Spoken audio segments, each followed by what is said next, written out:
Right, well, it's halfway through the last week on site, but this is the end. This is the last day we're spending up here with this group of students. We've got a couple of days now in the lab doing some computer work and processing some of the GPS data, things like that.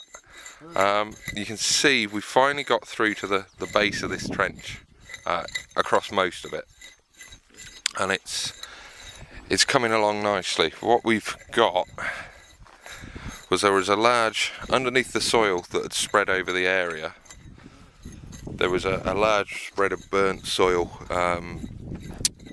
sort of burnt stone mound type material, which is be a black charcoal sooty soil with a lot of heat shattered stone in it. That's very indicative of a certain type of site in Ireland called burnt stone mounds, which tend to be Bronze Age, although they do occur in the Neolithic and the early medieval period. And it's a way of heating up water. Just you use a fire and you heat up the stones and then transfer the hot stones into pits and troughs filled with water, and they boil the water up, and you can use that for a variety of purposes. And when we took the spread of the material off, we found this lovely section of pits down here, which we've had a look at a couple of them. We'll have to dig the rest of these out with the other students, but you can see those there,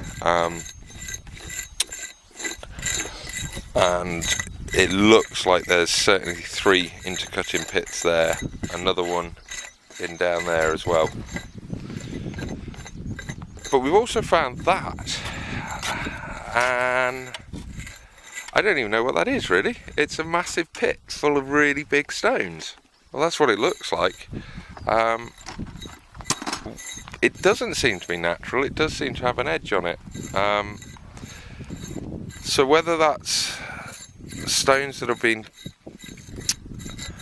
pushed off of a structure or sort of demolition rubble, sort of backfilling a big pit, but that's a really curious feature, and quite hard to deal with, because you can see the size of the stones involved. We're going to struggle to lift those out, but that's a problem for the next group. We've also got this really interesting little gully coming along, which you can see Julian is standing in, and you can see that it comes up to where those stones are and then turns off 90 degrees, and it looks like it might connect with that first pit. So it may be some sort of drainage feature, but again, it might be part of a structure. Obviously, it's next year when we'll be digging out this side of the site that we'll see that. But that big stony feature obviously matches up with the one that we've had in this corner for a while. So we've got this one here, and then we've got the gully. And then we've got this big mass of stone here with the pits beyond it. So it's becoming increasingly complicated around here. But yeah, very interesting. Obviously we haven't touched the inside of the building yet. That'll be for towards the end of the summer. So we've got to take that down, and it's a separate sort of set of stratigraphic units. So we'll do that. Do that later on. But yeah, that's been the week really. Very intriguing. I wouldn't expect. Well, the nice thing about burnt stone mounds is some of them seem to be sweat lodges or saunas, and those ones normally you find evidence of a little building. And we've got this stuff happening immediately outside of this building. So is it possible that that's what the function of the building is, that we're looking at maybe some sort of prehistoric sauna?